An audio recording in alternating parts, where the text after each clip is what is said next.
শুরুটা ছিল লাক্স সুন্দরী প্রতিযোগিতা দিয়ে। সে থেকেই শোবিজে পা রাখেন অভিনেত্রী আজমেরী হক বাঁধন।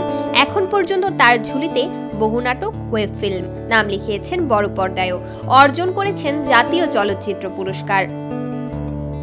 বলা বাহুল্য, বাঁধনের নজরকাড়া অভিনয় মন টেনেছে দেশের বহু দর্শকের। ওপার বাংলাতেও রয়েছে তার সমধিক জনপ্রিয়তা। আন্তর্জাতিক অঙ্গন তথা চলচ্চিত্র উৎসব থেকেও নিজের প্রশংসার পাল্লা ভারী করেছেন তিনি।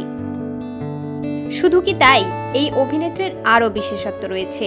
40 বছর পেরিয়েও ভক্তদের মাঝে মুগ্ধতা ছড়াচ্ছেন তিনি। কখনো তার সাহসী অবতারেও থাকে না কোনো লুকোছাপ। কঠোর পরিশ্রমে নিজেকে ফিট রাখার পাশাপাশি রূপেও ছড়ান মুগ্ধতা। সম্প্রতি সামাজিক যোগাযোগ মাধ্যমে নিজেকে নতুন রূপে মেলে ধরলেন বাঁধন। হালকা গোলাপি রঙের এক শাড়িতে দেখা মিলল অভিনেত্রীর। সঙ্গে রয়েছে নজরকাড়া কিছু গহনাও। লাইট মেকআপের সঙ্গে ঠোঁটে হালকা লিপস্টিক যেন আরও লাবণ্যময় করে তুলেছে অভিনেত্রীকে। বাঁধনের নতুন এই রূপে ফুটে উঠেছে তার স্টাইল, সৌন্দর্য ও আত্মবিশ্বাস।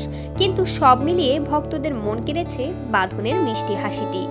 সময়ের সঙ্গে নিজেকে ভিন্নভাবে উপস্থাপন করে অনুরাগীদের মনে যে নতুন করে জায়গা করে নিয়েছেন এই গুণী অভিনেত্রী, তা বলার বাকি রাখে না। মন্তব্য ঘরে কোনো অনুরাগীদের কাছে তিনি অপরূপা, আবার কারো কারো কাছে তিনি চার্মিং বিউটি। উল্লেখ্য, আসছে ঈদে মুক্তি পেতে যাচ্ছে আজমেরী হক বাঁধন অভিনীত সিনেমা এশা মার্ডার কর্মফল। 2 বছর আগে শুটিং শেষ হয় ছবিটির। এছাড়াও মাস্টার নামের আরও একটি ছবিতে কাজ করেছেন তিনি।